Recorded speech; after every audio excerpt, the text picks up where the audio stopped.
Good afternoon, everybody. Welcome to our meeting of the Strategic Risk and Audit Committee. I do have to welcome one or two people online, Amy as well, which is great to see. Thank you very much for being here. I probably need to acknowledge it's my first meeting as chair, and it's tremendous to take up the reins. And Carol, it's great to see you here, even if we make you sit by yourself. Members of the committee, if you wanted to rebalance the seating arrangements, that would be fine. But Carol, it's lovely to have you here as well too. So I just wonder if we could start with the karakia, please. If you could join with me in saying it, that would be great. Kia Tuia Tuia Iraro, Tuia Iroto, Tuia Waho, Tuia Nā Kamahi o Te Kaunihera o Kirikiriroa, whai ta iti ka harangi, kia u, kia mau, kia ita, haumie, huie, tākie. And it's not, it's probably something, Paula, that you would acknowledge at a full council meeting, but I also reflect it's a big and a sad week for the Waikato generally. I've heard you've been out at the marae yesterday, and I'm conscious that it's a big week for the Waikato as we go forward. So I just acknowledge all that's happening out at Ngaruawahia today and this week. Could we move to the agenda, please, and the apologies?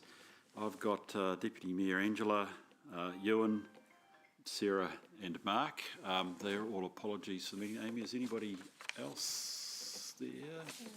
Amy is my boss. She's told me I must be finished by 3:15, so I do hope you folk can stay that long, albeit for committee members we will also at that stage have a short break while staff pack up and go, and we'll have our normal post-meeting catch-ups with various people as we normally do. So I'll move from the chair. We sustain those apologies. Do I have a seconder, please? Thank you. Please. Somebody? Thank you, Carol. Whew, let's get my first motion through here. I'll put the motion. All those in favour, please say aye. Aye. Okay, good. Those against? It's carried, I think.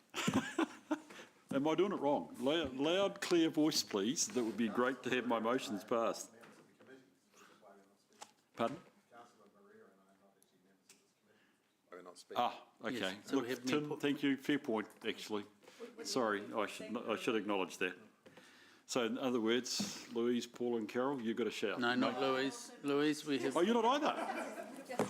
We have Carol, Paula, and online. Oh, I'm a committee chair that really knows who's on his committee, aren't we? I said to Louise, the more the merrier, Tim, and I said that to you as well, Maria. So, welcome to the meeting. Also, I should have done that. And please, my anticipated process is please feel free to ask all your questions as well, and be full participants. Obviously, short of voting, which is great. And same for anybody online. And Kesh as well. That's great. Thank you. Right, now that I'm in order, let's just have a quick look at the agenda. It's in front of us. I propose that we take it in an unaltered form. I've got an indication that we need to be there around about 3:15, all going to order, which would be great. Chair Bruce, can I just say that KPMG are stuck in roadworks and probably half an hour away, so if we can just play around with certain papers depending on when they turn up, that would be great. So probably Audit New Zealand earlier than KPMG. Great. Okay, well, we'll certainly, if you could just keep me informed of that, we'll manage that as we go through. Well done. That's no worry at all. Brilliant. Declarations of interest. Are there any matters coming up that people may or may not wish to make declarations on? Well, hopefully you would want to. Look, I just would note, it's perhaps a standing one. I just noticed in some of the papers we talk a wee bit about golden clams and other bits and pieces that do have on the other side MPI. I just would reflect again that I'm chair of the MPI Audit and Risk Committee. I don't think there's anything at this stage that should affect me in both my chairing or participation, but let's just keep that under watch, please. I haven't been informed of any public forum, Amy. We're clear on that. If we could just have a look at the minutes then, please, of our last meeting. Kieran's last, 18th of June. I'll move from the chair. They're taken as a true and correct record. Do I have a seconder, please? Thank you, Paula.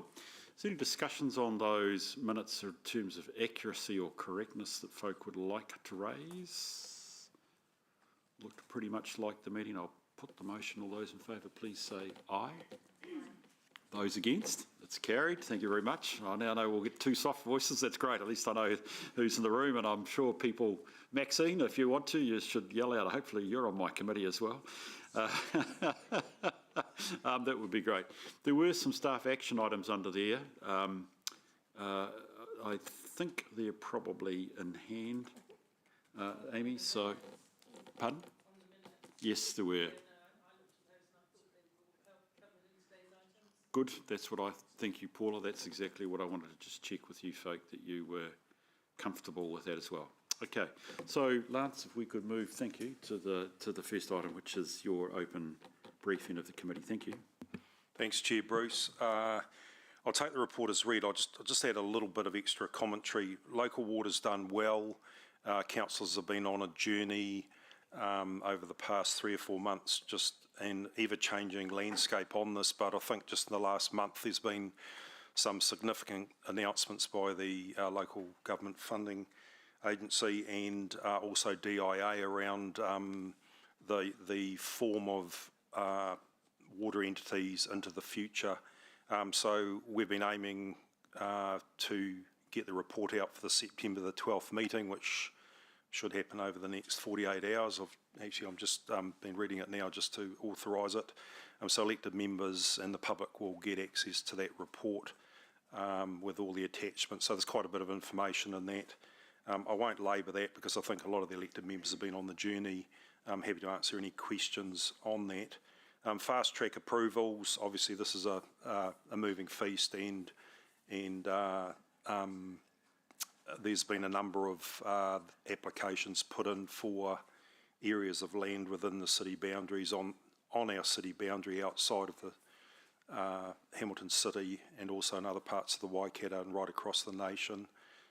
Obviously they will be quite important decisions as well, which dovetails into some of the other direction government are giving around unlocking land for not only housing development but also industrial development going forward for economic prosperity. Māori wards, we had the vote last week, and having been out at Te Ranga Waiwai yesterday, Rahui Papa from Tainui set a friendly challenge around councils not only voting for the limited number of options that were put forward by the government in the legislation, but was pointing to a couple of councils in New Zealand who have said that they're going to keep Māori wards, but haven't really passed a resolution around having the referendum. But obviously this council's been through that debate last week and reached its position on that. Central government policy direction is probably the key part in my report, just some of the announcements that were made at the Local Government Association conference by the Prime Minister, the Minister of Local Government and Transport, and also the Minister of Infrastructure, and probably some of the key ones around the some of the systems improvements, as I've mentioned in the report, around local government, around decision making, benchmarking, funding and financing, and also transparency and accountability. I won't go into the detail in here, but I think there is some key things for us to ponder as a council just around, and probably some more dialogue with government around what are core services going forward. Obviously we've got a LTP amendment process to start working through, and I think getting some further clarity on what the announcements mean will be useful going through that LTP amendment. Now, whether they end up being that clarity ends up being risks and or opportunities, I think time will tell, but I think we just need to be cognizant of that and keep our ear to the ground. And Mayor Paula and other elected members and I, obviously we talked Wellington as much as we can, and my my team of GMs, we're in weekly contact with DIA just around these sorts of matters, having discussions pretty much on a weekly basis to get more clarity. So I think we need to watch that space. I think some of the intention in here is mirroring this council's intention around things like shared services, which we've had quite a good discussion on previously, and how can Waikato councils actually leverage off that and really look at what we call big rocks rather than some of the smaller types of items, which I know elected members have been pretty clear on in this committee and the Economic Development Committee previously as well. So, but I think that's an important thing.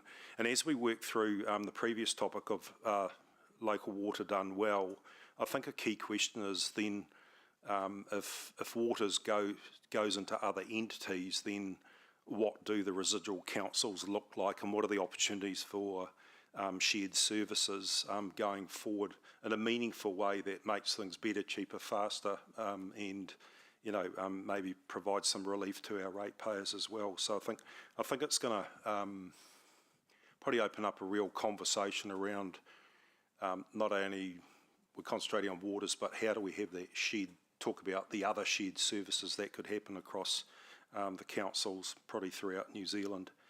The last couple of the regional deals, strategic framework, a bit more clarity came out of the LGA conference and the announcement at the same time around that. I think we're all still waiting to know what the 5 areas are, and there's all sorts of rumours flying around and that sort of thing, but we haven't heard yet, but hopefully some of that information is imminent. We'll obviously let elected members know as soon as possible. A long-term plan amendment, obviously we've got a process to go through, and we all know that dovetailing into Waters Done Well is actually looking at how our rates are structured as well, which there's all sorts of issues and opportunities in that going forward. So I'll leave it there, Chair Bruce, and happy to answer any questions. Yeah, you're about to say Kieran there for a moment. That's great. Okay, folk, questions for Lance at the stage. Yes, Paula? Your questions on the discussion tab? No, I can't actually. I did look up there, don't I? Just to try and be helpful to you. Oh, there we go. There we are, Paula. Thank you. I need to learn a new button. Thank you, Amy. Okay, thank you. Thanks. I know it's hard to have a swivel head otherwise. Just want a couple of questions. First of all, impact of PDAs and fast tracking.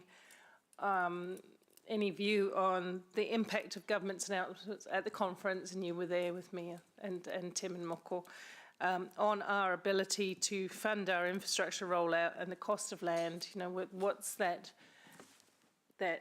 broad approach that government has put in place going to do to that bigger picture of our ability to service land with infrastructure, or maybe enter into private development agreements where the developers will do bespoke infrastructure solutions?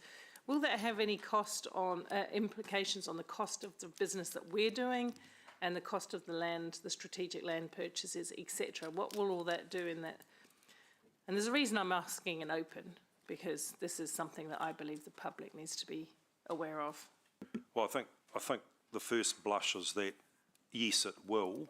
If there's a desire to speed things up, then obviously council working in partnership with developers and government in different forms, whether it's government departments or other Crown agencies, is there will be commitments as a growth council. And last year we were quoted as the fastest growing council in New Zealand. I think there will be an expectation that council invests in that growth, which brings risks, but also brings opportunities as well. And I think, Mayor Paula, probably the big opportunity for us is to leverage further on something that I believe this council's done well, is around partnership. And I think, but we also need to think broader around partnership. Obviously, we've worked with Tainui Group Holdings and other developers, and with Crown agencies, with IAF grants and IFF loans and things like that. But and how do we potentially look at some of the new tools that the government is releasing and also talking about going forward. So yes, but I think that's where, you know, when we talk about Water's Done Well and also the 10-year plan, is we are going to have to, we will have some big decisions to make and some trade-offs as well around growth versus looking after what we've got in the city that we've got at the moment. So I think it will be a challenging period, but I think we're in good stead with the team that we've got of elected members and also staff, and also the quality of information that we're getting that we can provide to you around decision making. Thank you. Just two other short questions, if I may. The first one is around levels of service that you just talked about, Lance. Are we doing any tracking around the cost increases to hold it to the levels of service as they currently exist? Waste, weeding waste, you know, those kind of levels of service that we deliver right now? Well, we do that all the time, and across our business we do benchmarking as well, and obviously some of that feeds into things like fees and charges during the annual plan and the 10-year plan. So we'll continue that. I think the interesting thing is, like I've got in my report, well, we need to flesh out more is what's the government intending around benchmarking, and you know, we've heard some things around, they're talking about some of the New South Wales criteria and models that are used around that for councils. So I think it's an area we need to keep an eye on and get some clarity on going forward. Last question, thank you. And last question, we talked about cost recovery, which came up in your report as well. Just want to ask about getting some synergy between our ability to recover costs and to also call in bad debts. And is there any intention to kind of get alignment between those two processes in a time when people are opting to not pay for their service levels? Well, I think the first thing is how do we, I always get the team to think about how do we optimise the value for money that we provide, and we know that, you know, costs tend to go up rather than down. I think the other thing is then around bad debts is how do we minimise that through our conversations and the tools we provide the community, whether it's and what Matt Bell and his team do. And then if there are non-payments, then what's our mechanisms in an efficient and cost-effective way to actually recover that. But look, we're not alone. There's councils across New Zealand are seeing a slight increase in people not paying for certain things. I'm not just saying rates, but other things as well. Yeah. I think we have a good track record on that, as we see during our monitoring during the Finance Committee, but obviously it's something we need to be vigilant on. Thank you. Thanks for that, Lance. Any other questions for Lance? Just a couple from me. Look, in a similar way that you've said,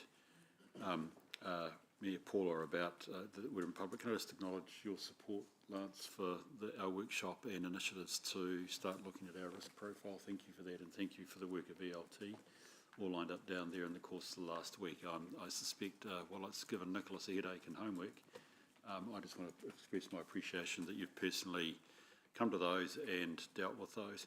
Look, probably the critical thing is you've canvassed most of the issues well. I just wondered if you would like to comment on how do you see the quality of our relationship with central government at the moment, given these changes are significant, a lot of them being driven by policy changes out of Wellington. How do you see our relationship at the moment as a city with central government? Lance? Well, as an overview, I'll probably say we have a good relationship. We have a strong relationship. I think that's built on probably Mayor Paula and elected members having relationships with key people there. I'd have to say my team, I think, have developed good relationships with not only people in Wellington but the regional directors of public agencies, notwithstanding the fact that there's been some changes in the public service, and what we're doing now is putting a lot of effort into actually touching base with those regional people, but also people in Wellington, and there have been quite a few changes, and I have to say the public service, from what we've been seeing in the last 6 months, is probably just starting to come out of an internal focus, you know, because they've been restructured and things like that. But I think the key thing, if I was going to hit the nail on the head with a hammer, is that we've actually proved we can deliver. And I think an example of that was with the opening of the bridge last week, which is, top of mind. We had some very good feedback from Minister Brown, and also, he just didn't talk about the bricks and mortar of the bridge, but the people, the contractors, the partnership with Mana Whenua, how all the ingredients were there. So I think we're in good shape to develop those relationships more, and also and remind them of our ability to deliver. I think it's really important. Thanks for that, Lance. It's really key to know, and I think it's something I was about to say with any red flags. It's a too negative way to put it, but it does reflect the importance of that ongoing. I've got one other little point just under the 10-year plan. There's, and we talked about in the workshop earlier, we often have, curveballs and black swan events, but one thing, and I think you always ask me, Bruce, is, what keeps me awake at night. This doesn't particularly keep me awake at night, but it's something is just things like energy price increases. And when we do assumptions in a 10-year plan, 6 or 9 months ago, and then things change, and we've seen electricity prices change quite significantly recently for a whole bunch of different reasons. Those are the sorts of things that it's almost the unknowns that worry us as governors and as management going forward. So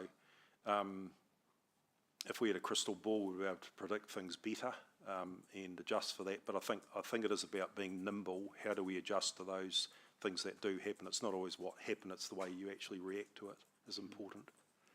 Thanks for that, and it does place emphasis on our financial strategy, doesn't it? And as we've talked about in our workshops, financial sustainability, and yes, you said that in front of the LTP. It makes it difficult to say that what we adopted a month or two ago is of relevance going forward when things change so significantly. So thank you for that. Appreciate that. No other questions for Lance at this stage? Lance, thank you for that. Could we just go to the motion, please, which is that we receive Lance's report. I'll move that. Thank you, Carol. I'll put the motion. All those in favour, please say. Sorry. Oh, you want to debate? Sorry. Oh, Yeah, okay, sorry. we'll go. Sorry. I don't tend to labour. I just want to make a couple of points. First of all, the impact of some of the government's changes on us, as the Chief Executive has indicated in his report, are substantial. They're not minor. We're not talking minor changes to the way we do business. We're talking fundamental changes to the way that local government does its business. And also that comes with fundamentally eye-watering new costs to consider. And I just want to keep putting that on the table time and time again in the public arena. Council should not be overtly ever breaking the law or breaking government direction. We need to work in partnership with government, no matter the colour of the government. However, I do believe it's our duty to show the impact of the law or direction of central government. And if this is either unaffordable or impractical, we need to keep putting examples in front of them as to why this is so. Because otherwise, at the end of this, it is our people who are going to bear the burden of things that just can't be done in the timeframes that are expected of us. And I worry about that the most. Lance, you said something causes you to lose sleep. This is what causes me to lose sleep, is that in the next year, I have to deliver some of the biggest changes that this community has seen to the way that we do business for them at huge cost. At the same time, I want to be a constructive partner with central government, and I work really hard at that. At the same time, I also want to take off the rose-tinted glasses and make sure that government understands the situation we find ourselves in. And I think that would be echoed by local government up and down the country from what we heard at local government conference. The Water's Done Well is critical to this, and I think at the moment, people were pretty worn out by Waters in the last term of politics. I don't think they have anywhere near at this present time enough understanding of what's coming down the water pipeline at us, and they just must. So I urge the community to ask lots of questions about what we're doing with water and why we're doing it. Thank you. Sorry for going over time. Thank you, Paula, and I'll do my best to make certain I recognise others need to speak. Thank you for that. I've actually got a motion, and Carol, you seconded it. Thank you. So I'll put the motion that we receive Lance's report. Thank you for your commentary, Paula. All those in favour, please say aye. Those against? It's carried. Thank you very much. Why don't we move, please? And by the way, thank you to those on screen, by the way, for Maxine voting as well. Please make certain if you want to speak, you get your hands up. Amy's monitoring, because I'll be very keen we include you in the meeting. Can we move to the health and safety report? Thank you, guys. Welcome to the table. Dan and Marie, good to see you guys here. I keep selling the quality of your reporting to some of my other colleagues around the country. So this one's getting thinner because we're actually getting through some of the programs. So that's really superb. So I'm in your hands to point out the key parts, please. Thank you, Chair. I was going to start by saying and noting that you will see that this report is slightly more brief than our previous one. So thank you for that, but doesn't sort of really categorise the continued work in this space, which we are extremely focused on providing for council. So look, just a couple of key highlights, the work that we continue to do in response to injuries, which dovetails nicely into the work around injury management and supporting our people leaders, supporting those people injured at work, as well as the assurance program and the work that we're doing as we gear towards an ISO audit in early 2025, and the work that the team is doing to support those operational areas and the areas where there's some high risk. We also continue to focus on wellbeing with continued support in that area, which we're really proud of the work that we do in that space. And so look, I'll pause there, take the report as read, and we're happy to answer any questions. Thank you. Appreciate that, Dan. Do we have questions for Dan and Marie here, folk? Why don't I start with a couple, which would be hopefully helpful. So look, I really was pleased with you're down to one remaining task, if I can call it that, under the strategic progress. And that's been really superb. And I just wanted to dwell on that because at a stage for this committee, when I think we probably it was in time when Richard was still here, it doesn't matter who was, we recognised the need for a more strategic focus around it, and you guys developed and delivered, which is really superb. So being down to one remaining item is great. Perhaps this is more a comment than a question. Believe it or not, I wonder when you nail this one, whether there's any value in a reflection about that process. What have we learned out of that strategic process? And are there points we have to keep a strong focus on that's come out of that strategy? I wonder if there's just something there next time you report, you might like just to reflect back to us, which would be useful. Not a post-project review, but almost is really what I'm trying to reflect on there. Marie, is it a record that we've had no notifications to WorkSafe in the reporting period? In my tenure, I think we have had possibly another 3-month period that was that. But yes, it's very. Yeah, look, we don't tend to get excited at these committees. We're a bit dour at times, aren't we? So how do we celebrate this? This is good news, isn't it? It is good news. Yeah, right. It is good news. No, it's good. I think well done. Congratulations to the team and to the council. Because, of course, this has been a particularly area with contractors and service strikes. And I've received no emails. I felt quite lonely, Marie. So well done. We should note this is actually a really, really good result. Fantastic, thank you. Yeah, I mean, we can't rest in our laurels. I know you'll say that quickly, like any good All Black captain needs to. But well done. That's tremendous to see it that way.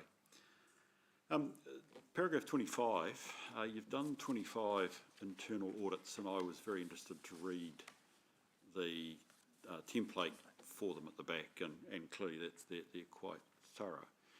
So I'm really encouraged that those site inspections are being carried out. What have we learnt from them is perhaps what I'm trying to say. Is 25 fine, but actually again I'm interested, how's that fed back into what we're learning about our health and safety? Is it leading to an improvement or anything like that? Great question. Exactly that. So when the audits have been done against that template, there's been numerous people involved, including health and safety reps, my teams and others within the units. The template result is fed back to them. We've seen in all those business units some things that have really been done well and need to be recognised, but there's certainly a lot of areas in all business units that we've audited that there are plenty of improvements to be made. So the next step over the next 5 to 6 months is those units have received their audit results. They have been given the task to identify what needs to be improved. They need to be doing that. So it's a gap analysis basically of where we need to improve from a health and safety perspective. My team are there to support, so they're allocated business units that they support, so they will give advice and support in terms of how to improve. But what it's also done is it's flagged up to us, for example, out of a lot of the audits that have been done, risk assessment is a big gap. It's a huge area, and all business units or all businesses are the same.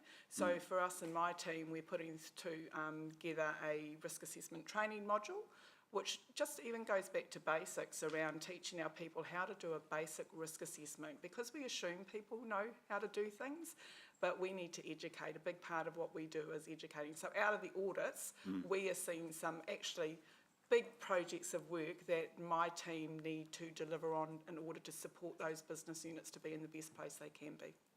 Brilliant. Thank you for that. That's really interesting, and I make a presumption that out of these 25, I think it goes back to what you said initially, you then want to apply for ISO accreditation, correct? Exactly, and we want these business units to be in the best position that they can be, and we're there to support them in doing that, and it just gives us assurance to ELT as well that actually we're managing health and safety to the best of our ability here. Members, if you haven't had the chance to read the minutes of the Safety Governance Committee, I'd encourage you. I found the Parks and Rec one really interesting to read into, and it looks like you do some great stuff. There was only one thing there, and I don't know whether it was, whether I don't know something, well, I probably don't know a lot. But on page 23 of my agenda, it was an approach to long requirements. Is that a misspelling? Or otherwise, what is long requirements? I don't know what they are. So longs, where we're talking about PPE for our people that are out actually working outdoors, in terms of, do they wear longs to protect themselves? Oh, okay. So if you're working on our roading corridor, for instance, the requirement is longs. Okay, gotcha. Yeah, so we've turned to a risk approach because there's been great discussion and conversations around, so should our gardeners be wearing longs in summer when it's hot outside? Gotcha. Each business unit can take their own risk assessment, and based on that determine whether staff wear long sleeves, longs. Gotcha. Okay, thank you. Appreciate that. That was really helpful. As I said, I found that as arguably a duty holder, I found it valuable to see this sort of incisive, presumably department by department review of what's actually happening. So again, that's why I encourage the rest of my members to read that. That's good. Right. Sorry? Kesh, thank you, Kesh. Great to have you here, and glad you put your hand up, Kesh. And then I think I've got Carol. Thank you, Kesh. Thank you, Chair. Just a couple of questions in terms of that the meeting minutes that Bruce just touched on. I just had a couple of questions around resourcing, I guess. In terms of the trees, I see there was a point around monitor trees on a 2-year basis, unless they're high risk. But then the next line says trees and parks are reactive maintenance. So is there, in terms of the risk with, trees on power lines and things, how are we managing that? If it's reactive. Helen, are you able to? Oh, sorry. So this, So the street trees are on proactive maintenance schedules. It's the park trees that are not. So in terms Okay. of power lines and things, the street, that risk exists with the street trees. So the high risk is the street ones that are monitored. That's Yes. where we have Right. we have funding for proactive management of. It doesn't mean there aren't risks with park trees. There are, Yes. but in terms of your question around power lines, etc., that would relate to street trees. Yep. Awesome, thanks, Helen. And then just the other question around, there was a point around behavior in public, high levels of intoxication, homeless, camping in parks, and we'll be using CitySafe to help where appropriate. So the same question again around resourcing. So are we seeing a really high increase? Do we have the resources to manage that, or we're working with police, or just your comment? I'm just going to get Calvin to answer that, Kesh. Thanks, Helen.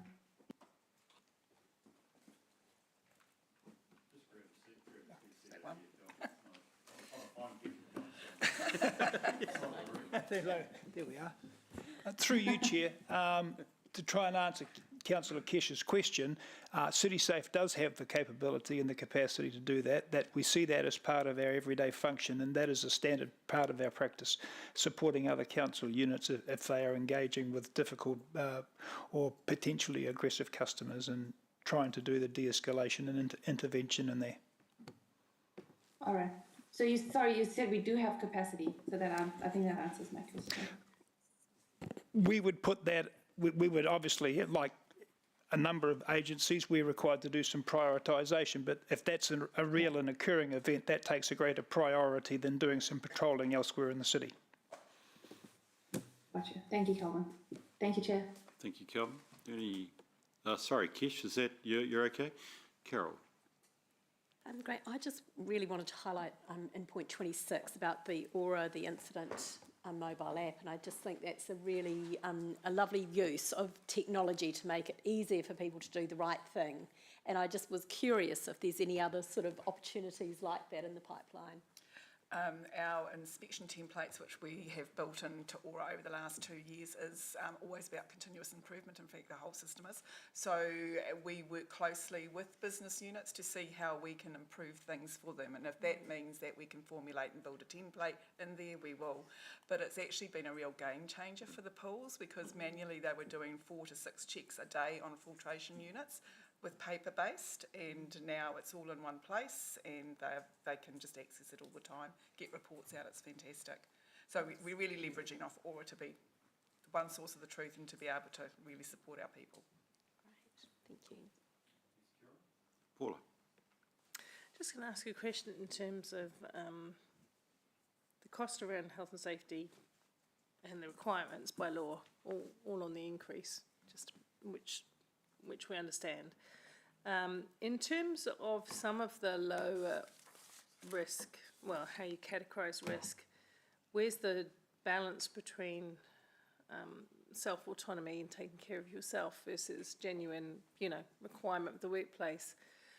I don't want to sound really kind of anti anything, but for example, SunSafe, for example, requiring people to wear long sleeves, long legs, whatever, it doesn't matter. But of course, on the weekend, they can go to the beach and roast both sides for 50 minutes and pop and still get skin cancer at the end of it. So sometimes it comes down to, I'm being facetious then, but you can see the point I'm making, that sometimes you've got to make decisions for yourself and where the limit sits with how much resource that you apply to the most serious risks, as opposed to the things that legitimately they'll be out of work. I did something stupid last week, which I shouldn't have done, and I hurt myself. It's not anybody else's fault but myself, actually. For those who've seen it today, the bruise. But it was my own silly decision at the point in time. So those kind of Yeah, look, we apply the hierarchy of control. I didn't have a till afterwards, Tim. We apply the hierarchy of control in terms of our risk management. Look, obviously we do focus on our critical risks, but that's not to say other minor risks can't still cause harm or injury. But generally the critical risks are the ones that you really want to look at So you sort of always sort of look at how can we, eliminate those. More often we can't, but how do we engineer controls? And that's where, budget is required, but you can control those risks, in other ways as well through process, procedures, through to manual handling, through to PPE controls and those as well. Yeah, so I'm wondering it's a combination of those things. Yeah, so you talked about those are all control factors. Where's the educative factor and putting it back on the person where you had or have skin cancer cut off your nose? Which is around standard operating procedures, training.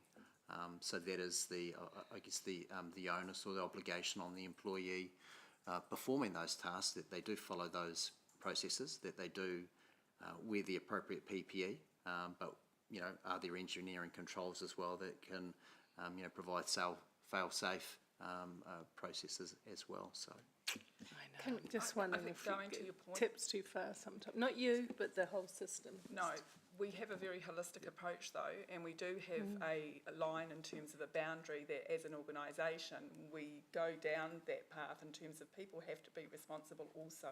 We want people to bring their best self to work to do their role. That not only is a commitment from Hamilton City Council, but it's a commitment from that person to do the right thing as well. So we're very much driving to, I guess, inspire our people to think about what they're doing, and sometimes we're doing that in forms of we get prevention to come in and do manual handling, so people think about how they work so they can be safer and not injure themselves. I think, through the Chair, I think the other key point is that we, as an employer, have an obligation under the Health and Safety at Work Act. So the measures we put in place are to respond to those obligations, to keep the Chief Executive out of jail. And, Yeah, I know. And I as understand individuals, when we go to the beach, we take responsibility of our own health and safety. Oh, yeah, I understand the difference between the workplace and it just seems to me that the requirements on councils are just so onerous and so costly now, where, as they are in schools, you can't get a slide you can slide down now because you can't have it over more than whatever number of degrees, just in case a child falls off the slide when they're going down. So that child never learns to hold on. It has to be practical. Yeah, I As- know. Yeah. And that is on the basis of a risk assessment, right? That Paul? Oh, yes, thank you. Yes, Maxine. Thank you, Chair Bruce. In terms of the 25 internal audits, well done on being able to get those completed and for the improvement that you've seen in there as well. I just wonder how we have the opportunity to be able to collate the common themes that come up for improvement, and also how are those units able to celebrate their successes and share with others their experiences, not just through the committee meetings that you have, but more widely across council. Great comment. We certainly can collate the common themes that go throughout the audits. That would be, we could easily do that. That would be fine. And in terms of sharing across the business, I think that's we really do need to recognise the great work that is actually we've seen so far and what it could be achieved going through with the improvements. Through the Health and Safety Committee meetings that we have as well, the expectation is that that's on the agenda so that they can talk about that. The health and safety reps can also get involved. And then, of course, we've got raising it with the likes of the ELT and the leadership teams within each unit. So we need to do... And also, yeah, sorry, yep. I was just going to say we need to do that more often. Agree. And also with the smaller resource that you've got available, what additional responsibility will you be placing on your H&S reps? And how might you be able to give them so a bit more of that autonomy? We're actually just doing a bit of a review in terms of our HSR reps participation and how we can actually improve on that. So it's a bit of a mini project of work for us currently. because we've got them on committees. We're really wanting them to bring from their business units to those committees any health and safety concerns or issues that they need to raise, and then also talk about where we can best get them to bring, I guess, the value to the table with their role. So we are just actually looking at that at the moment. If I could just, sorry, Councillor, if I could just also add, look, in terms of our overall framework, we have a smallish team, centralised, but we're also well supported by our decentralised health and safety folk, which are domiciled out in the business and do great work and work collaboratively with Marie and the team. And we also, heavily rely on our health and safety reps, who are trained and who we bring together regularly to ensure that we are consistent in terms of our approach. But they're certainly an important part of our framework and how we can best leverage them to support the work that we're doing centrally as well. So, but as Marie said, it's something that's being looked at, but the work that we do will only improve what we've got.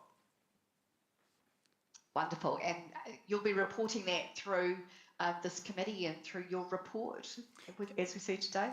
Yeah, absolutely. And you'll see through our report we talk about resources. So it's an important category that we look to report on. And then just to your earlier point around successes, it's a great opportunity as well for us to provide that in our report, which also goes out, to the rest of the business as well. So it's a great way for us to be able to celebrate the good work that carries on, or was undertaken. Kia ora, thank you.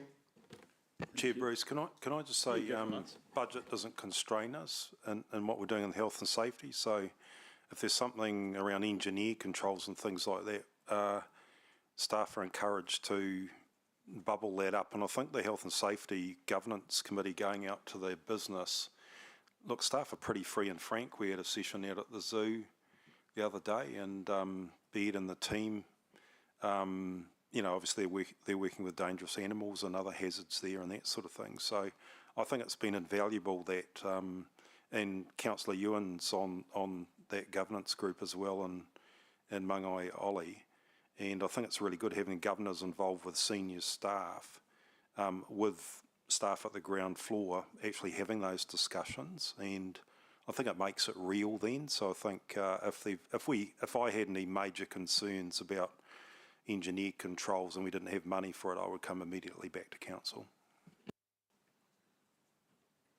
Great, that's positive to hear, Lance, and actually also positive, as you've mentioned, about the governors being involved in some of those.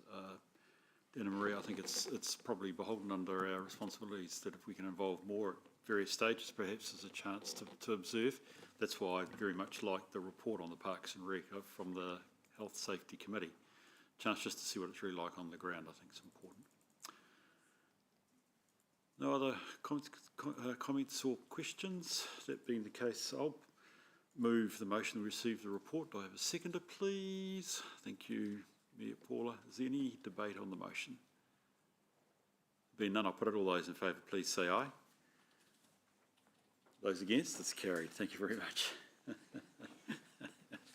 I'm dictating history here, Amy, so I'll that's great, thank you. Could we now move, please, to the risk management report, please? Mish, Nicholas, good to welcome back. You've seen a lot of me this week, Nicholas. It's great to see you, buddy. Mish, are you going to stay over there? You're welcome to. Nicholas, I think probably you lead off. Kia ora, thank you, Chair. I want to start by thanking the committee for the strategic and organisational risk review session this morning.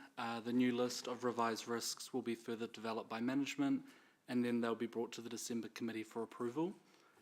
The risk management report this quarter provides an update on the existing 9 strategic and 3 organisational risks, as well as providing updates on 3 of our top emerging risks. There has been a change in one of the residual risk ratings this quarter, with strategic risk 2 moving to high from its previous assessment of medium. This is due to Council's constrained financial position, and we continue to implement the relevant corrective controls as we navigate this tough climate. There have been no other changes to the residual risk ratings this quarter, and risk owners and responsible managers continue to work on further mitigating these risks. Where applicable, significant updates have been provided within the report. Our risk owners or their delegates are available for any technical questions. Otherwise, I'm happy to take questions. Thank you, Nicholas. Appreciate that. Folk, do you have questions or comments you'd like to raise? Nicholas, one of the things that... Oh, sorry. Kesh, your hand up. Brilliant. Welcome, Kesh. Your question, please. I just had a quick one. Thanks, Chair. Nicholas, you just touched on the one of the risks moving up, becoming more serious. The one about our financial strategy. I was just interested in leading into the LTP decision. You know, how do I frame this? Was this risk, you know, made clear, or how do we weigh? Is this reflective on the LTP process that's already been, or you know, was there an opportunity for us to actually look at the risk profile before the LTP decision was made? Hi, Councillor Kesh, it's David here. It's a reflection of the result of the LTP, and fundamentally when we have a look at the lack of resilience in our financial strategy, we have to recognise that the consequence of that risk rating needs to move from one of moderate to one of serious. So when you move from moderate to serious in your consequence in our risk matrix, that actually shifts us to a high risk rating. We obviously have an opportunity through the annual plan and other meetings that we have to address that, and but it's really important that we signal to Council that is the true reflection of the risk. So that will be highlighted going into the next LTP amendment or annual process discussion. Yes, and it's also true to say that all through the LTP development we were highlighting the constraints of the financial strategy. This is just the risk, if you like, catching up with that. Yeah, thank you. Thank you, Kesh. A very interesting question. Any other questions or comments for Nicholas? Just a couple of observations and questions from me, please, Nicholas. And this is where I might be going across my role as Chair of MPI. I was interested in the early comments in paragraph 7 and 8 about the ongoing, perhaps what I might call bio-risks of our changing environment. And of course, obviously, you focus on Dutch elm and golden clams. We're a country that's been pretty successful at keeping things at bay, but some things seem to be becoming a bit more persistent to our environment and what and the shape and feel of how we are. So look, I just noticed that as increasing. And there are other things that I know that are on the radar of the authorities that we don't want in this country, and these are two that are there. But it does start to affect many things. Dutch elm's disease in terms of our immunity, sense of immunity and what have you. Under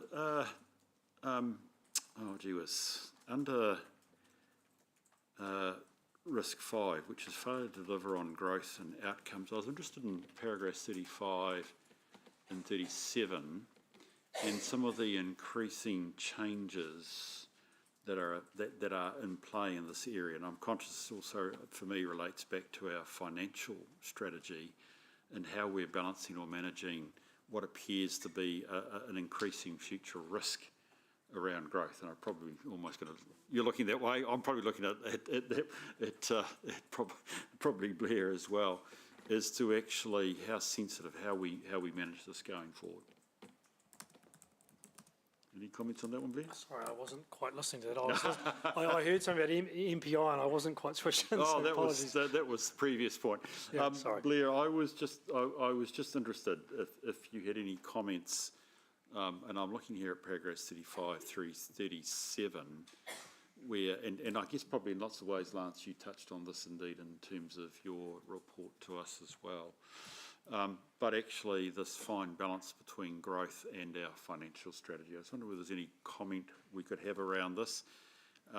This is one where, if I've got it correctly, We are okay in terms of our risk appetite, but it seems to be a close run thing.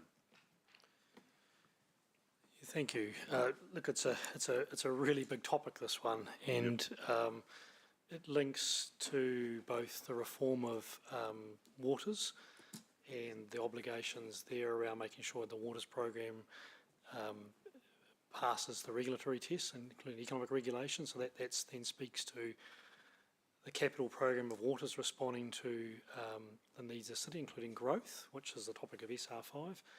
It speaks to RMA reform and the announcements that are around 30 years of zone-enabled development.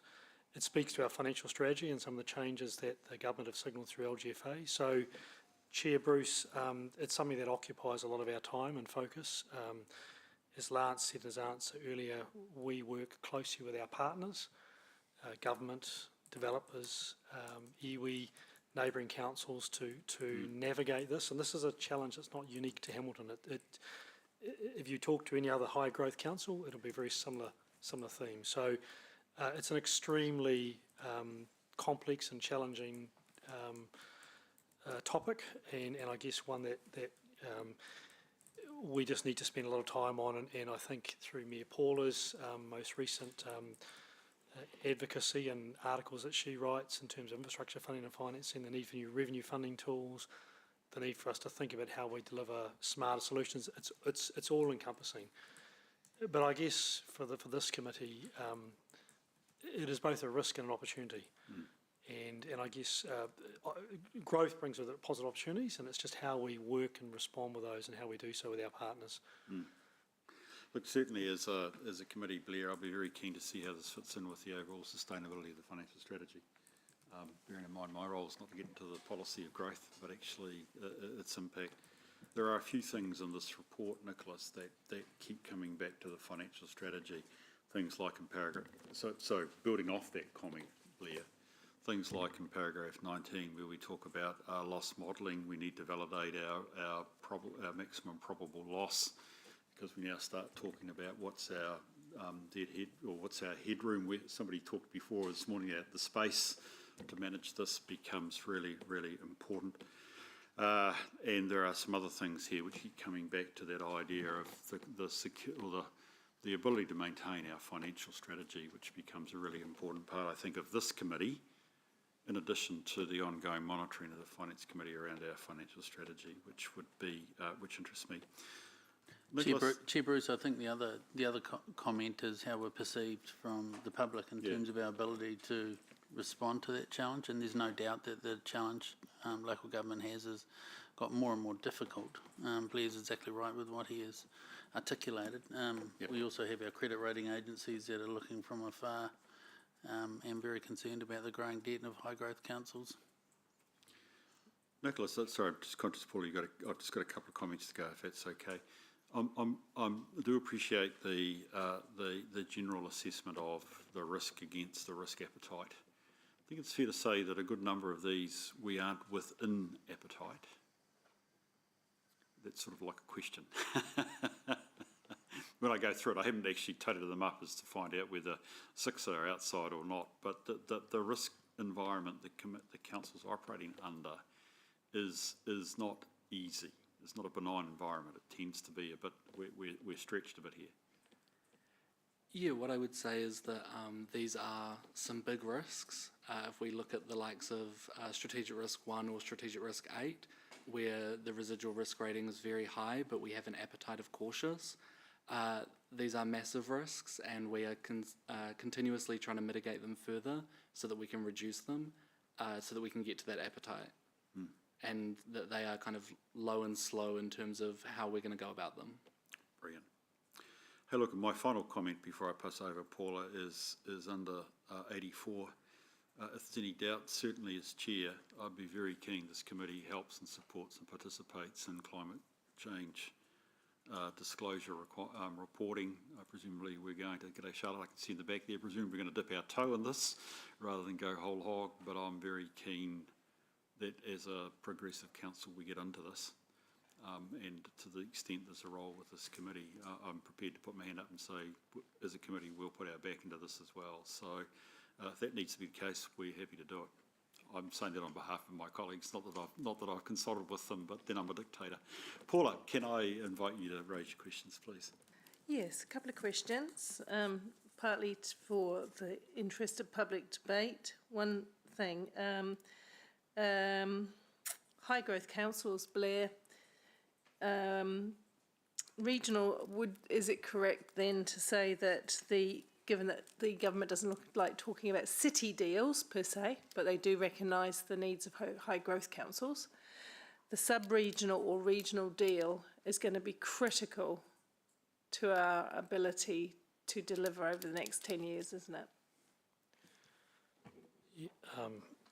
Yes, Mayor Paula, the government have obviously announced a framework for regional deals, and they are in the process of identifying the first 5 regions or sub-regions that they would invite to put forward proposals. It is our view that the regional deal presents a sort of an umbrella framework agreement to bring together a whole range of partnership opportunities with the government and private sector, which would tie very closely to our future-proof sub-region growth strategy. So yes, it would be really important. And I think some of the things that we would see captured in a regional deal would be transportation initiatives such as roads of national significance, potentially new funding levers the government have been talking about, potentially long-term agreed investments and projects, but also where there may be legislative changes required to help us further deliver against a variety of outcomes. So yes, they are going to be very, very important, and certainly as a sub-region through Future Proof, we are doing a lot of work to position ourselves if indeed the invitation is asked of us to put a proposal forward. And you said, thank you, infrastructure cannot be the handbrake on growth, which is what government has told us, right? Certainly the government have made it very clear that we need to invest in the appropriate infrastructure to support the growth, economic development and the housing obligations that we have. So I think the minister's been quite direct, hasn't he? He said that you cannot use infrastructure basically or your ability to deliver infrastructure as an excuse not to enable growth sales, right? That's correct. Right. So that said, thank you. In terms of these tools, and we go out and talk to the public about financial tools, I think they probably glaze over because they're not all working in that arena at that time. So those, can you be clear with me, if we didn't get a regional part of a regional deal, if we couldn't land that, it would have to come from other financial tools. One of these would be finding new ways of revenue, potentially yes. The other one would be debt, the enablement of government saying to us whether it sits in in the Waters Done Well bucket or it sits in the rest of council business bucket, enabling us with greater debt to revenue capacity. I think it's a whole combination of those. It's new tools, it's greater debt, and we've seen those announcements around greater debt. I think it's partnerships, it's leveraging value capture, it's being smart in our commercials around things such as fast track applications and how they potentially come to the city. So it's a range of things in combination, Mayor Paula. But yeah, undoubtedly the increased debt limits that have been foreshadowed by the government are a recognition that high growth councils are certainly constrained by the ability to fund the infrastructure. If I was going to simplify that for the layman, because I get that, but if I was going to simplify it so that everyone could understand it, would be a combination of debt, new forms of revenue, which could include private partnerships with other funders, right? Government contributions, or the ratepayer. Those are the kind of the tools we've got, and potentially what else? I think there's innovative partnerships with neighbouring councils and our partners. So that is not just thinking about it in the Hamilton context, but thinking in a boundaryless way. So how we can invest together to leverage infrastructure together, and whether that may be through CCO, shared services, other ways of delivering things together. They've still got to find some money for it though, right? That's right, but if we can do things together to lower the overall cost. Yeah, yeah. I'll come to the reason for those questions in debate. Thank you very much, Blair. Thanks, Paula. Any other questions, comments folk like to make? Thank you for that. Can we move to the resolution, please, which is that we receive Nicholas's report. Do I have a seconder, please? Thank you. Are you going to move it? I'll second it. That's great. Thank you very much. Is there any debate on the motion? Yes, please. Paula. I'm learning. But, you know, we have to take these opportunities where we can to put on public record some political thinking, and we've had really good conversations this morning. And the reason I asked Blair those questions is because I want to be 100% transparent and clear with the public about the complexity of the situation we find ourselves in and what the potential ways out or ways forward are, that's all. And so it's not to, in any way, to be seen as critical of the organisation or the approach we're taking. We are taking a very aggressive and very ambitious and determined approach to get as much money into the fast-growing area of Hamilton as we can, and that's the right approach, so thank you to staff. I do want to say that the regional deal, the sub-regional deal, which I know the staff are talking with officials in Wellington about, and I'm talking with ministers about, is pretty critical, because in the short term they have said that they're going to focus on 5 areas.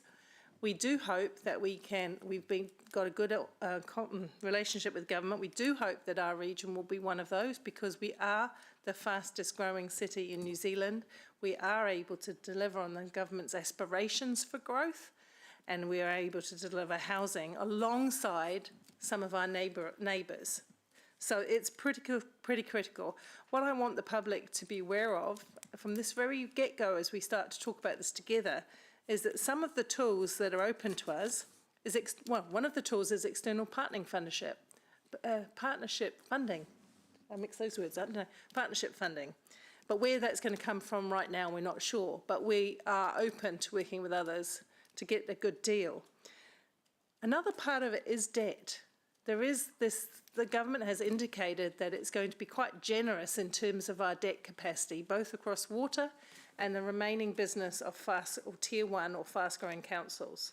The public need to be aware of that, because debt does have to be repaid. Debt does sit across this generation, the next generation, and the generation after. So we've got to be really careful with what we take debt on board for, that we spend every penny wisely, and we do look for those savings, Blair, as we go forward to make sure that we deliver for the best cost. And I'm just going to keep saying that until it becomes the most boring rhetoric that the public's ever heard, because it is, at the moment, the most important rhetoric that they need to hear. Thanks. Thank you, Paula.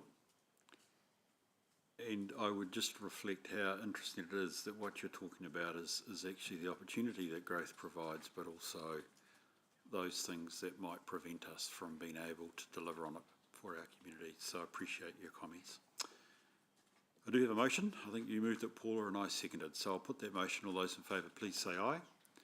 Those against? It's carried. Thank you very much. Thank you for that. Right, looks like Benita and team have made it down the highway. Welcome. I wonder if you'd like to come forward, please, and look forward to the entitled update. David, are you leading this off, or will I just ask Benita to go straight into it? I think so. Benita, we're in your hands, so as you feel fit, could you please give us a sense of your paper, please? Thank you. So from the last update, we have got 3 key things to note in terms of the internal audit plan for FY24.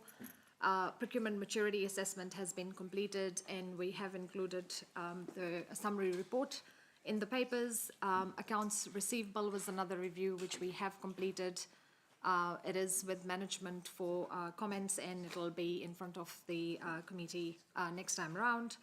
And in terms of the FY25 plan, we've kicked off communications integrity scoping, so planning to kick that off in this coming quarter. Any comments, questions on that, and then I can quickly take you through the procurement maturity assessment report. Yeah, I think we just deal with the programs that stands at the moment. Do we have any comments from folk on that at this stage? It seems reasonably straightforward. I'm glad that, again, the program is a mixture of some big things, but also things like that account receivable and debtors management. We've not in a workshop today already, we were just talking about collectability of debts, so we'll look forward to seeing what that finalised report looks like at our next meeting, which is good. Thank you very much. So if there isn't any other comments, perhaps we could deal with procurement, please. Okay, thank you. So the procurement maturity assessment, as I said, is included a summary report, a really robust review, some solid discussions with management. So what this assessment was about was assessing the council's procurement maturity across 4 key elements: strategy, process, organisation and enablers. We have overall rated the maturity to be reactive. What that means is there's some solid processes around compliance to procurement in a broader sense, but it does feel that it's more decentralized. I think the key driver in that rating is the lack of a procurement strategy, which would help clarify a number of things, key things around roles and responsibilities, the positioning of procurement, whether the council wants it to be continues to be decentralized, centralized out of a procurement function, or more of a hybrid. If you read through the summary report, I think the recommendation that we are leaning towards is more of a hybrid. So, some parts would be centralized through a procurement function, but the empowerment model sits with the businesses where majority of the procurement is, spend happens. But of course, with some good solid monitoring and oversight of that spend. The good news is that management has already stood up a procurement task force. We have seen some actions come out of that at a very high level, but I think that's the key action that's being taken from this report is to look at that procurement task force and making sure that those recommendations in this report are taken through. I have to say this, evolving a maturity, as you'd appreciate, Chair, it doesn't happen overnight. So, this would be a 12 to 18 months sort of time frame to get some of those actions implemented. Thanks, Nita, appreciate that. That's good. I do have some questions on that, but I wonder first, members, do you have any questions you'd like to ask? Carol, thank you. Yeah, so I guess for me, procurement's a really important piece of work that the council does, and it was nice to hear you say, nice to hear you say at the start that there's really solid processes. So, I look at this report and there's a lot of findings there. Yeah. And, it's great that you've acknowledged the task force, but I'm also conscious that there will be limited resources to perhaps action things. So I guess I'm just questioning if the 12 to 18 month time frame that you're suggesting is realistic. I think it's as fast as management can go, but when you look at the recommendations and the findings, they do, there's a variety of things to be looked at. Getting a procurement strategy, I mean, that can in itself take, a few months to get the whole council together and agree on a strategy. And then once you've agreed the strategy, you then have to work through the operating model of how you're going to deliver. So I think we're just being realistic and not, typically with internal audit reports, we have very optimistic action plans, and then, you find yourselves chasing on the completion date. So that is typically what we see in other places as well, a 12 to 18 month, even that could be a stretch sometimes. Can I just add to that? We've worked closely with Benita and the team, and now that we're at the back end of our Future Fit reorganisation, and we're pretty much in the process of filling some vacancies that we had. Obviously, we held on to vacancies until we'd worked through the process, so we'll be in better shape moving forward with a task force and having enough people on the ground to actually dedicate time and resource into this. And if we're concerned that the 12 to 18 months is too ambitious, then we will come back and let you know that. So the task force still needs to work that through. It's a really good point you make, and we're going to be really realistic around that. So we can probably give a bit of a heads up at the next meeting on just how we're going on that, just assessing how realistic this is. Thanks. Benita, I was a wee bit surprised with your findings, actually, can I be honest? But of course, I'm coming at this as an independent. I'm not inside the shop. And so when I got to your summary of findings, and I think it's really valuable. You put your name on the ground, but there are some areas where I looked at the value leakage, which automatically is an important indicator that there could be loss of value in the approach that we're actually taking. I was trying to reconcile that with the comments. This is probably really a question to you, David. The comments from management, which seem to be saying to me the big things are okay. Well, there's a focus there around risk management and probity.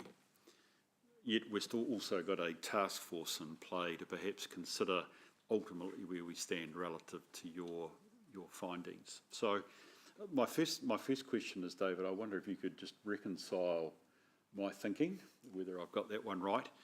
And secondly, you've called us reactive, which is sort of a pass. I'm going to ask you after David spoke, Anita, is there any sense of how we stand relative to the rest of the sector in terms of our approach to procurement? David, I wonder if there's anything you could add, please. Yeah, the management comments really highlight that we are seeking for recommendations and improvement to the way we're currently operating. We don't, and we've got a bunch of those, which is really good. This organisation has changed significantly over the last 5 to 7 years, and so it's timely for us to review our procurement model in terms of decentralised, hybrid or centralised. This report for us is a positive report because it sets a pathway for our procurement task force to say what changes do we need to make to maximise the procurement opportunities going forward. And if we go back 5 years, our capital program has got a multiple of 3, so 3 or 4, so nearly a $400 million capital program. There's got to be an opportunity to do things differently. Thank you, appreciate that. Benita, any sort of sense of, you know what I'm asking, is the grass greener elsewhere? How are we going relative to the rest of the sector? I mean, really good question. I guess my response to that is you have to take this into context of the procurement function at Hamilton City Council is decentralised, and by that I mean it's really up to the business units to be, dealing with the day-to-day procurement.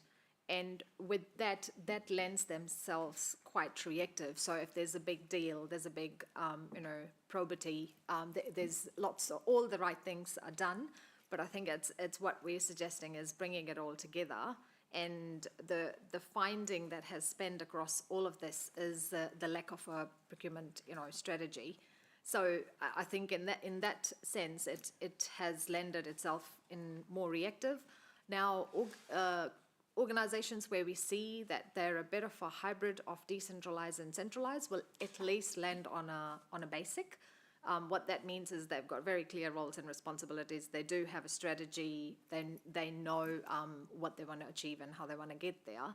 And I think if the model was more of a centralized, then you'd probably see yourselves a little bit up the curve into basic. But with a very heavily decentralized function, I think it's naturally lands in a reactive space. Right, no, thank you. That's really helpful to understand. Look, I take also your point on board, David, about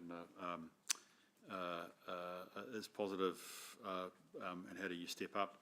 And that task force will see that through. Can I just add to my comments? And one of the things I forgot to say is that we're incredibly manual at times in what we do, and some investment systematising exactly what we do would bring significant benefits. So that's something the task force will really look towards.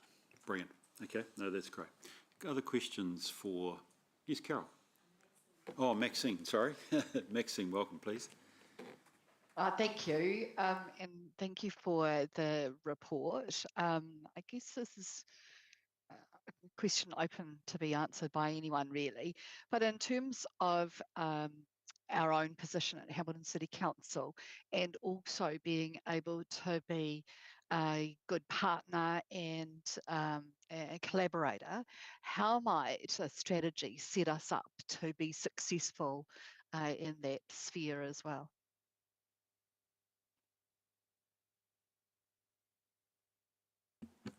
And David might want to jump in as well. Just on that, Max, is in a strategy you'll set direction and you'll set your, for want of a better term, your philosophy or your business model, your operating model. And I think to that end that's the place where you can say that an underlying principle is, working in partnership and collaboration, and you can even tease that out further, is it with iwi, is it with, commercial arms of iwi, is it with local businesses, et cetera, et cetera. I think that's the place to do it, and always go back to the why and the how before you get into the why and the what rather before you get into the how. So I think it's a really good opportunity to tease those things out and then build them into your model, and then it becomes part of the way that you operate. So I think you've hit on a good point, and we've been really clear on some of the direction and thoughts that elected members have on that, so it'll be included, and the task force are well aware of that. Thank you. Max, appreciate that. Any other comments or questions at this stage on the procurement report? Well, it's good to be challenged, Benita, so thank you for the report from you and your team. That's it's great, Lance and David, to see a positive response to the report. So, David, I will be suggest the committee will be keen from an improvement, business improvement perspective, to see ultimately what the task force's plan actually is, and then actually see the results as it's implemented. So that's great. That's a great result. So thank you for that, Benita. Do appreciate that. If there's no other questions on the report, doesn't appear to be, could I move us to the recommendation, please? Let's just find it, which is that we, where are we? That we receive the report. And I just think of that reflecting that we have seen both the current program and also we're seeing the results of the procurement report. I'll move from the chair, we receive it over. Seconder. Thank you, Carol. Is there any debate on the motion? Being none, I'll put it. All those in favour, please say aye.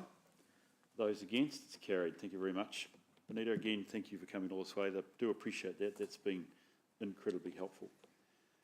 David, the organisational improvement review, I suspect that's in the hands of Sarah, is it? I'll table that.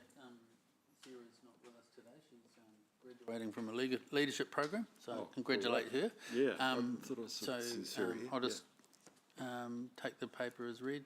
Happy to answer any questions.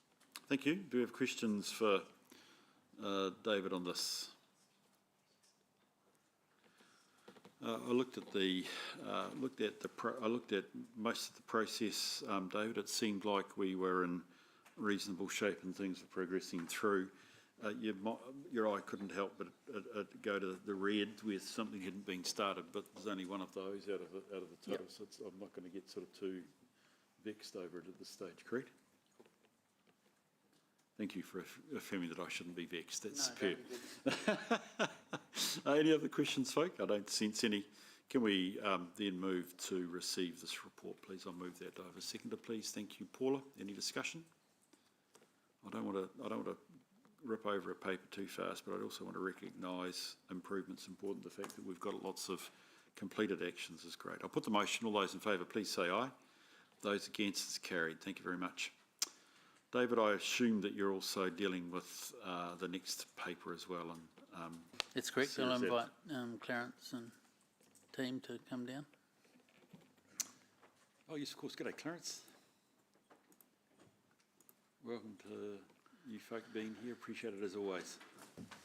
You were hiding up there, hadn't seen you, so great to have you both in the room. Appreciate that. So look straight, let Clarence speak for. Yeah, happy to take it as read, but hand over to Clarence to make comment. In your hand, mate. Thank you, David. Good afternoon, Mr. Chair, committee members. Yes, I'll take the report as read. There's basically two management reports, one on the LTP that we completed, as well as the interim management report for the 24J audit or the 30 June annual report audit. So on the LTP, there were three findings that we shared. I suppose the most important one will be we use the inflation rate as an example. Is any of the assumptions should be supportable by evidence. What we say is not that you didn't discuss it, it is just the way that when we audit it needs to be supportable. But that's the main one that I want to highlight there. And then for the interim audit that we've performed, it was mostly the three findings that we found there and reported. Two of them has already been closed subsequent to our visit.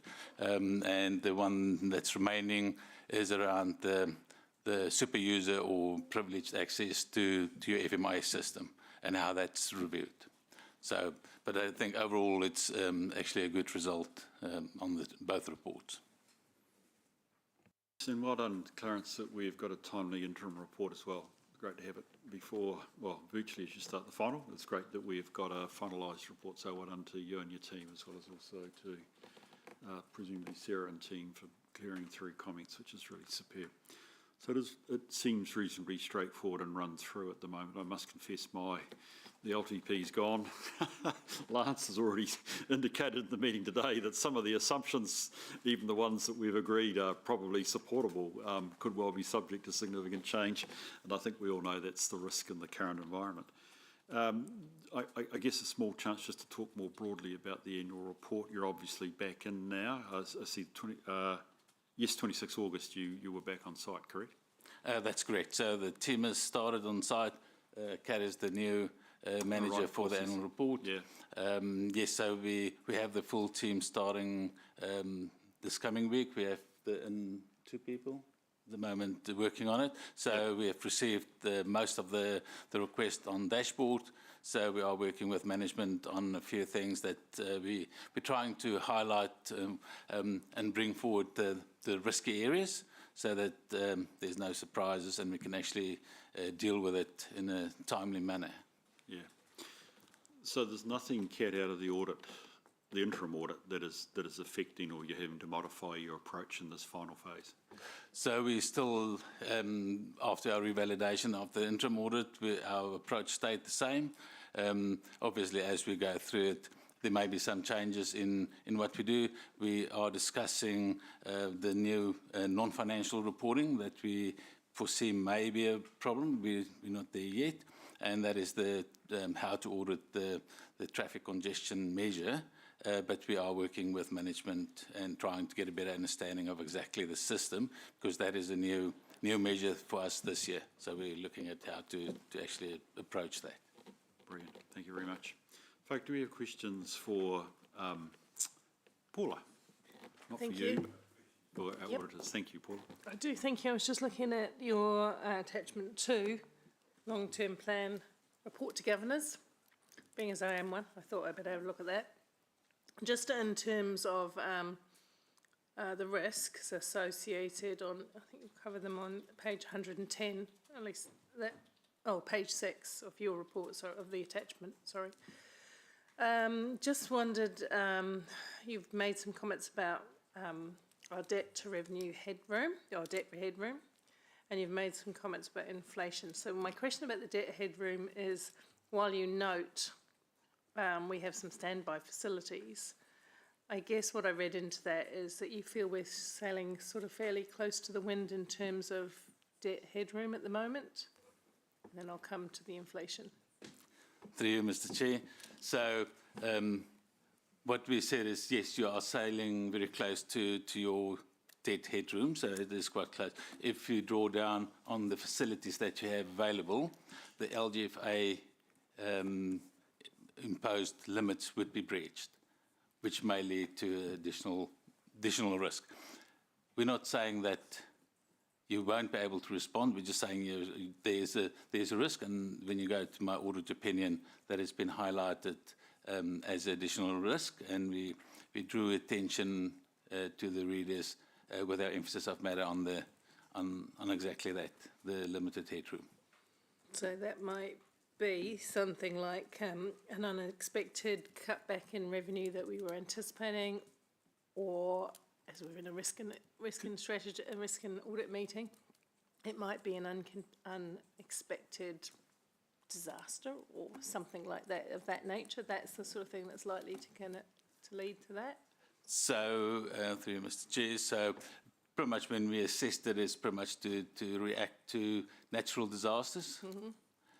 When over the normal course of when you look at your financial strategy, you can slow down certain capital expenditure to stay within your debt limits, which you can do. I think it's more the committed part, and if there's a big event that you need to respond to, that's where the risk is. Thank you.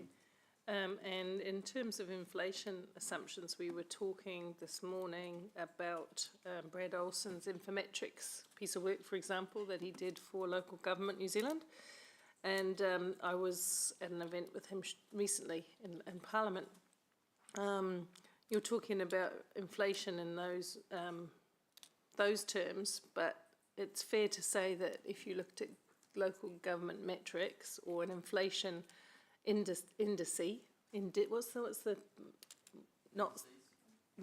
that's plural. What's the singular? Index. Thank you. I went blank on all that. If you looked at the local government index, from what he was saying, it would be a lot closer to what we're seeing in the construction indexes, up towards 30% or maybe a bit more. Is that correct? I'm not an inflation expert, so I can't say that's correct. What I'm saying, and council is within its rights to have your own inflation rates or growth rates or any assumption that you've used to feed into your long-term plan. What we're saying from an audit perspective is it must be supportable. So if you think that your inflation rate is higher than what, let's say, any of the other city councils are, it should be based on information that you have available to demonstrate that it is based on facts, not on a discussion. Because if you say the inflation is currently 7% and I say it's 8%, who's right? Who's wrong? It must be supportable. Right. And that's what we're saying. So we're not criticising the use of your own rates. We're saying it must be supportable based on your own information that you have available. So, thank you. So, question probably through you, Chair, to staff then. Would it be possible to have a further conversation based off Infometrics around what has been the trending data for local government work ahead of the LTP amendment?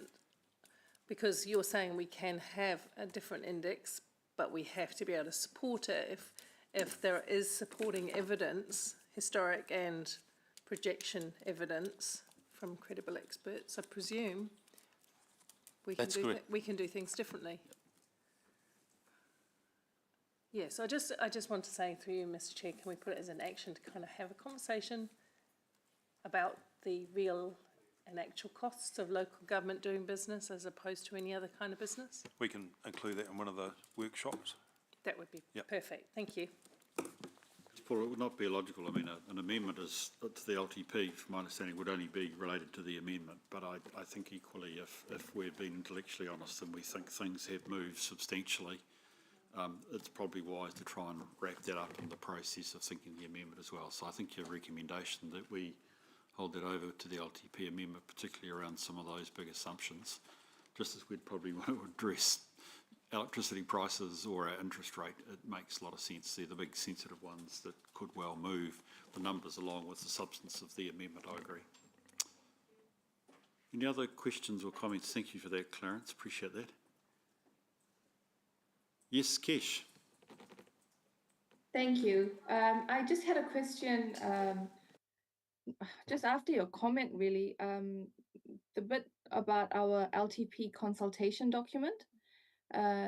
You say that it wasn't clear, the issues were not clear, and the decisions that we were making were not consulted on clearly. Can you explain that bit a little bit for me, please?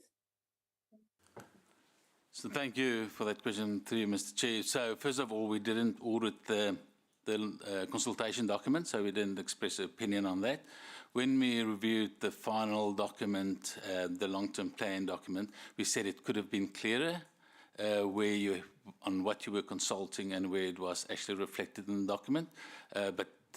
So it was just, so it's in the document, it just could have been clearer in the way it was structured. Okay, so the consultation itself was fine. It was just the way it was reflected in the final LTP document. Okay, thank you. That's better. Great. Thank you for that, Kesh. Any other questions? Yes, Carol? I guess I just want to just double check around the valuers, and I know this can be a bit of a sensitive issue when you get to sort of closing out audits around, I guess, the assumptions or the methodology that the valuers have adopted. Has there been good early conversation and engagement around the valuations?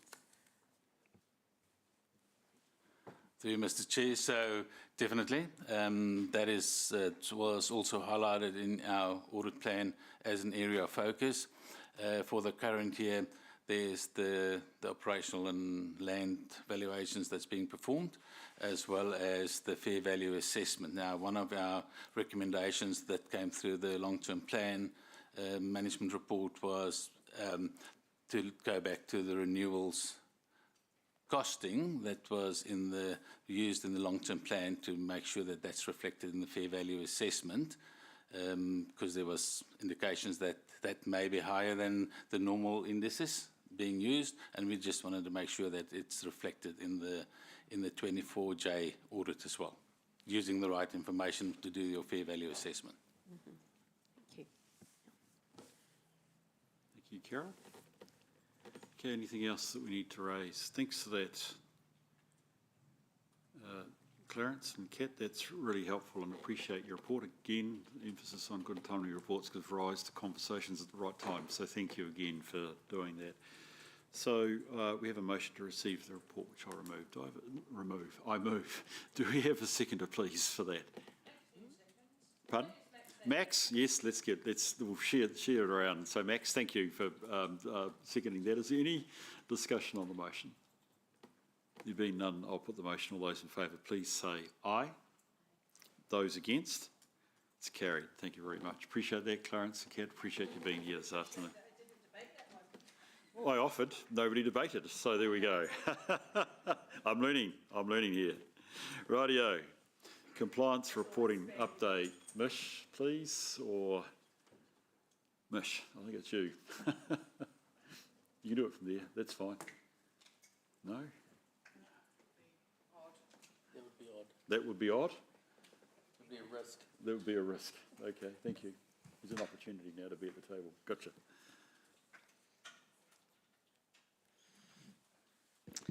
Thank you, Chair. There are no instances of fraud or corruption or significant non-compliances with Privacy Act 2 report. Attached to the report is an update on the internal and external policies that we monitor as part of this, and I've got no concerns with that report either, and where in particular we're at with our legislative compliance. I'll take any questions. Thank you. Thank you, appreciate that. Mish, folk, do we have questions for Mish here? An important report. Yes, Paula? Just the one that's under review for Te Ture Whaimana, the Waikato River Settlement Act is under review. It's under review just because we're making sure that we're still doing what we should do to give effect to it, or it's under review because something has changed? Because it hasn't, the law hasn't changed, has it? Te Ture Whaimana is still as it was. So I presume the under review bit means we're... I'm just looking for that one, Mayor Paula, and we'll have a look at our notes. It's the Three Waters connection policy, so I assume what it means is just, well, I don't want to assume, I just want to make sure on the record that it means we're making sure that our Three Waters connection policy is totally consistent with Te Ture Whaimana as a piece of legislation. Yes? Right, sorry, I've got that one. So the reference to legislation is simply referencing legislation that needs to be taken into consideration or has specific requirements when it comes to the policy. So this one's to give effect to, isn't it? Yeah, it's in this particular instance, it's to make sure that it's kept in mind by the team so that we're not doing anything that's contrary to the legislation and what we're supposed to do under the Act. So, in the connections review is, I guess, linked in with the service delivery. I'll be interested to watch that as we go forward, because some legislation has different thresholds, and I know that has the highest, which is to give effect to Te Ture Whaimana, which is the highest legal bar, isn't it? Okay. Nope. Could I just ask a question over one, Mish? Look, I agree. Thank you for the general status update. The fact that a review has been deferred, and I'm looking at records management here on page 126 of the agenda, we have an existing policy in play. It's been deferred. Does that create any problems for us, particularly around records? No, I don't think so.